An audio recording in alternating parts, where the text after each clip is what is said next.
ça va mal, parce que la conscience malade a un intérêt capital à cette heure à ne pas sortir de sa maladie.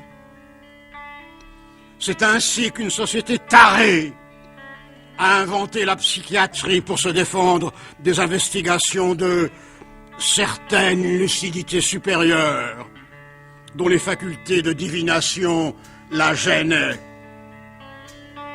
Non, Van Gogh n'était pas fou, mais ses peintures étaient des feux grégeois, des bombes atomiques, dont l'angle de vision à côté de toutes les autres peintures qui sévissaient à cette époque eût été capable de déranger gravement le conformisme larvaire de la bourgeoisie Second Empire et des sbires de Thiers, de Gambetta, de Félix Faure comme ceux de Napoléon III. Et qu'est-ce qu'un aliéné authentique? C'est un homme qui a préféré devenir fou, dans le sens où socialement on l'entend, que de forfaire à une certaine idée supérieure de l'honneur humain. C'est ainsi que la société a fait étrangler dans ses asiles tous ceux dont elle a voulu se débarrasser ou se défendre, comme ayant refusé de se rendre avec elle, complice de certaines hautes saletés. Car un aliéné est aussi un homme que la société n'a pas voulu entendre et qu'elle a voulu empêcher d'émettre d'insupportables vérités. Mais dans ce cas, l'internement n'est pas sa seule arme, et le rassemblement concerté des hommes a d'autres moyens pour parvenir à bout des volontés qu'il veut briser. En dehors des petits envoûtements des sorciers de campagne, il y a les grandes passes d'envoûtements globaux auxquels toute la conscience alertée participe périodiquement. C'est ainsi qu'à l'occasion d'une guerre, d'une révolution, d'un bouleversement social encore dans l'œuf, la conscience unanime est interrogée et s'interroge, et qu'elle porte aussi son jugement. Il peut aussi lui arriver d'être suscitée et sortie d'elle-même à propos de certains cas individuels retentissants. C'est ainsi qu'il y a eu des envoûtements unanimes à propos de Baudelaire, d'Edgar Poe, de Gérard de Nerval, de Nietzsche, de Kierkegaard, de Hölderlin, de Coleridge. Il y en a eu à propos de Van Gogh. Cela peut se passer pendant le jour, mais cela se passe de préférence en général pendant la nuit.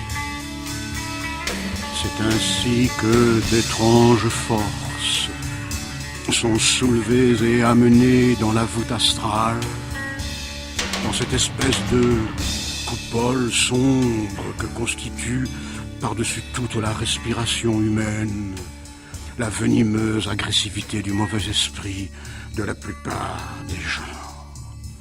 C'est ainsi que les quelques rares bonnes volontés lucides qui ont eu à se débattre sur la terre se voient à de certaines heures du jour ou de la nuit, au fond de certains états de cauchemar authentiques et réveillés, entourés de la formidable succion, de la formidable oppression tentaculaire, d'une espèce de magie civique que l'on verra bientôt apparaître dans les mœurs à découvert. Van Gogh n'est pas mort d'un état de délire propre, mais d'avoir été corporellement le champ d'un problème autour duquel, depuis les origines, se débat l'esprit inique de cette humanité. Celui de la prédominance de la chair sur l'esprit, ou du corps sur la chair, ou de l'esprit sur l'un et l'autre. Et où est dans ce délire la place du moi humain?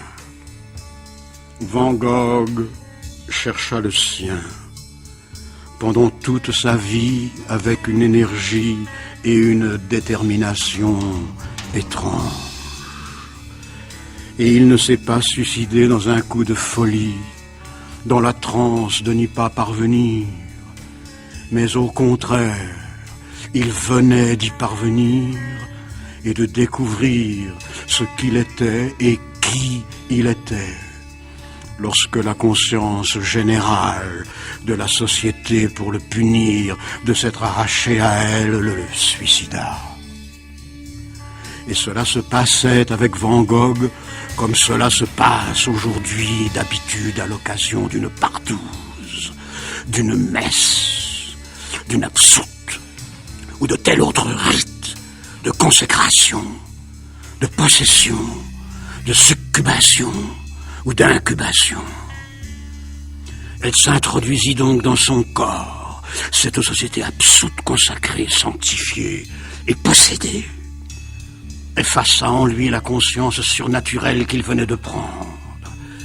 Et telle une inondation de corbeaux noirs, dans les fibres de son arbre interne, le submergea d'un dernier ressaut et, prenant sa place, le tua.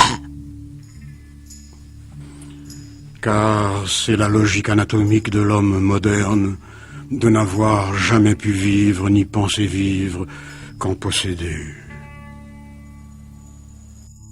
Antonin Artaud, Van Gogh, le suicidé de la société.